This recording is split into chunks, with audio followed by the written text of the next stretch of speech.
Selamat datang di Zahra Movies. Jangan lupa subscribe, like, dan share. Terima kasih. Hari demi hari berlalu dengan begitu cepat. Kini usia kandungan Ella sudah memasuki usia 6 bulan. Masa-masa ngidam sudah berhasil ia lalui dan kini Ella dan Jasmine beserta John tentunya tengah berjalan-jalan di sebuah mall untuk membeli perlengkapan bayi. Sebenarnya Steve sudah melarang Ella. Ia sudah menyiapkan semua kebutuhan anaknya nanti. Namun bukan Ella namanya bila tidak bisa mendapatkan keinginannya. Seperti saat ini, dengan terpaksa Steve melakukan meeting seorang diri tanpa ditemani John. "Nona, ini sudah sangat banyak. Masih belum cukupkah?" tanya John menghela nafasnya berat karena tangannya sudah penuh dengan barang belanjaan milik Ella. "Sudah cukup kok, tapi aku lapar. Kita makan dulu ya."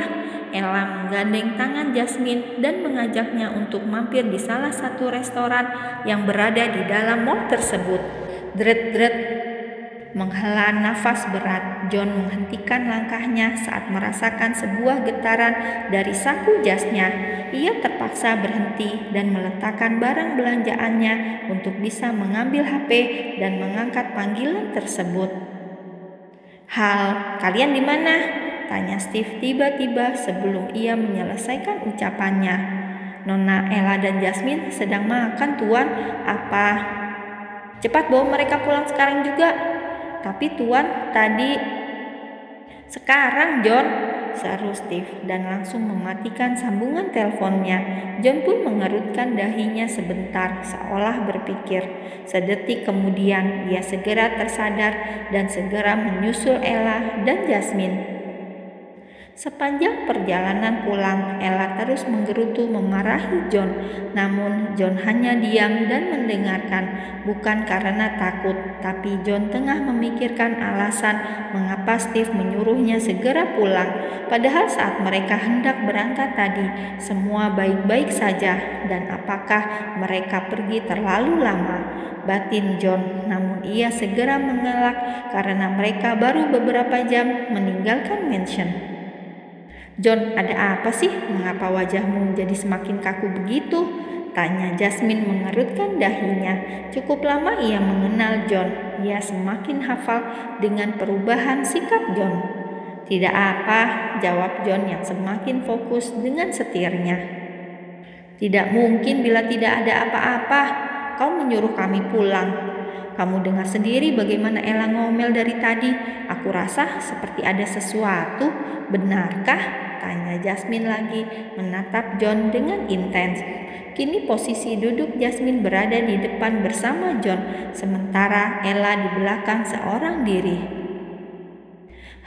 "John, kau tahu bagaimana raut wajahmu saat ini? Tegang dan kaku. Seperti apa, Jas?" tanya Ella yang mendengar percakapan Jasmine pada John. Tidak," jawab Jasmine dengan cepat dan menoleh ke belakang sebentar. "Dasar Bu JJ, kalian itu sama saja membuatku kesal. Baru tadi aku merasa sedikit lega dan bebas dari Steve. Rasa marahku padanya belum hilang. Dan kini kalian menambahi rasa kesalku itu," celoteh Ella dengan kesal. Ya, tujuan Ella mengajak Jasmine jalan-jalan adalah untuk menghilangkan stresnya karena sedang kesal dengan Steve. Sejak dia hamil, Steve menjadi overprotective. Steve selalu melarangnya melakukan banyak hal. Bahkan untuk naik turun tangga saja, Steve selalu menggendongnya.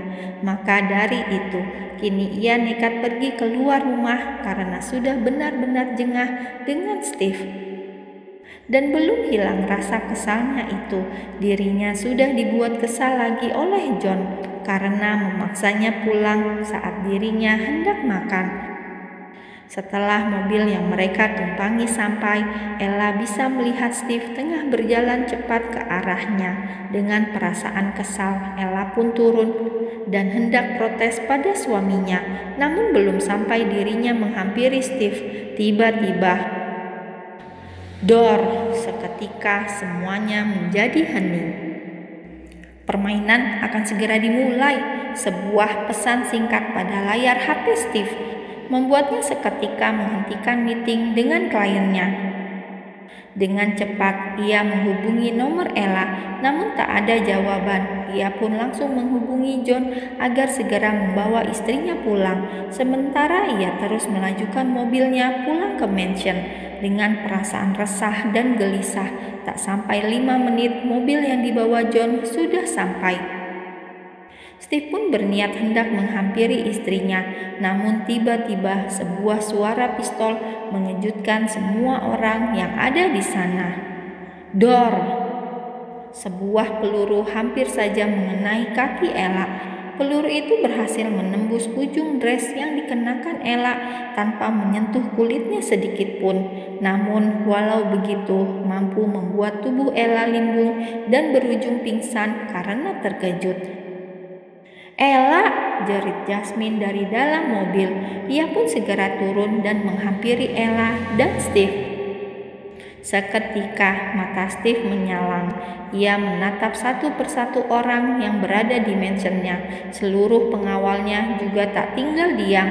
Mereka ikut mencari siapa pelaku sebenarnya. Hingga tiba-tiba sebuah suara tembakan kembali terdengar, namun bukan berasal dari mansion, melainkan dari luar gerbang. Steve mengarahkan penjaganya untuk melihat, begitupun dengan John yang langsung bergerak melihat asal tembakan. Sementara Steve dan Jasmine langsung membawa Ella masuk ke dalam mansion agar lebih aman. "Kamu jaga Ella," kata Steve, dan Jasmine hanya mengangguk. Setelah Steve keluar, Jasmine segera menutup pintu dan menguncinya. Ia melihat sedikit dari balik gorden bagaimana John tengah berkelahi dengan musuh. Tak berapa lama Steve datang dan tanpa banyak berkata lagi, ia menembak semua musuhnya tanpa tersisa.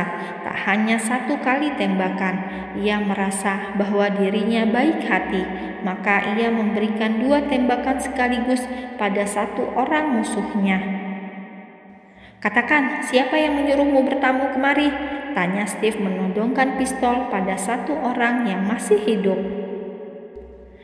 Tuan Hendra," jawabnya dengan nafas putus-putus. Dia lagi," ujar Steve menghela nafas berat.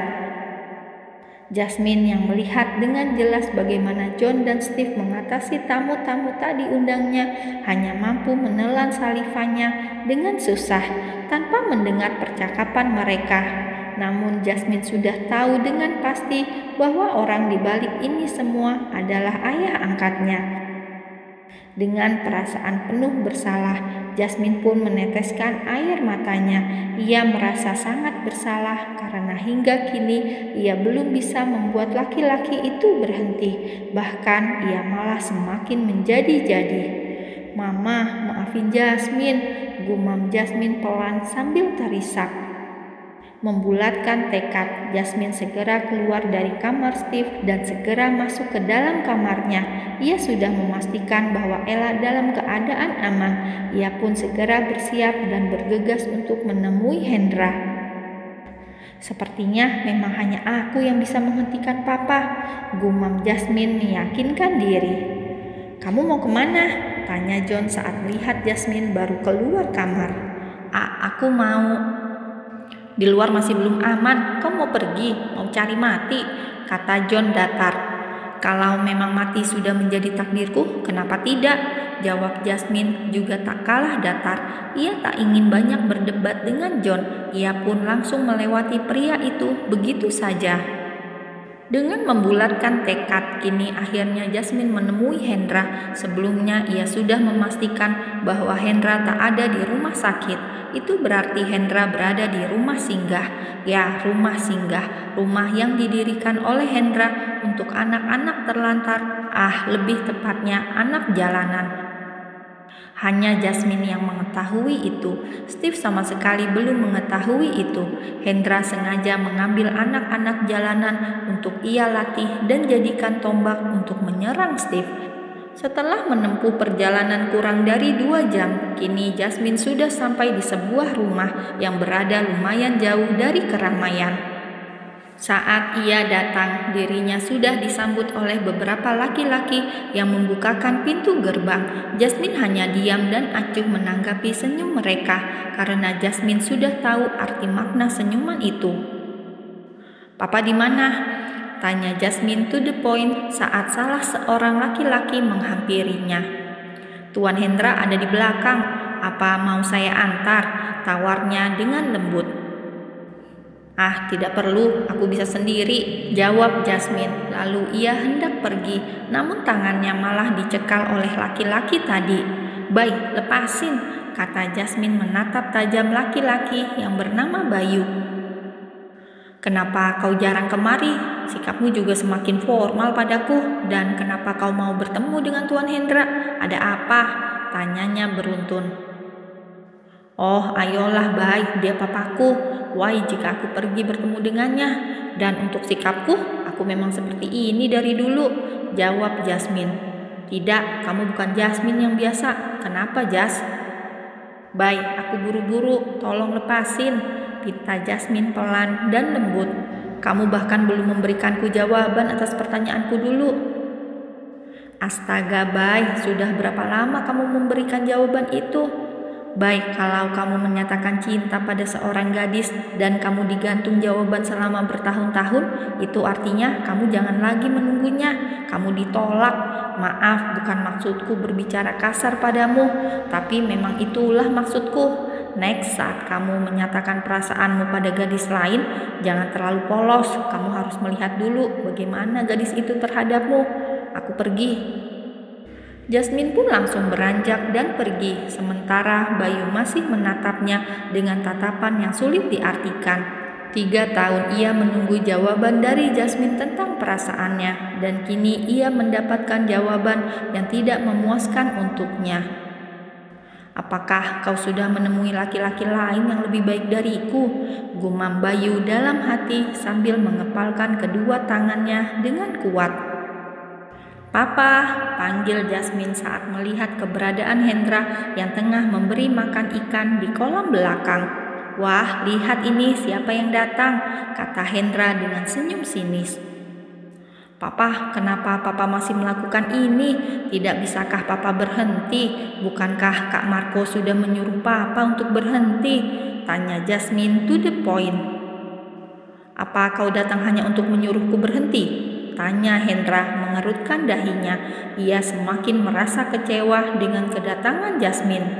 "Pah, Jasmine sayang sama Papa. Jasmine gak mau terjadi apapun sama Papa." "Haha, memangnya apa yang mau terjadi denganku? Ingat Jasmine, Papa melakukan ini untuk kalian berdua. Jadi kalau kalian tidak bisa membantu Papa, cukup diam dan pergilah," kata Hendra dengan wajah datar. "Harusnya kau itu kuliah ke luar negeri, bukan malah diam di tempat musuhmu. Merepotkan." Hendra terus menggerutu sambil memasuki rumahnya, sementara Jasmine hanya diam dan menundukkan kepalanya. Bayangan demi bayangan akan masa lalu terus terngiang di kepalanya.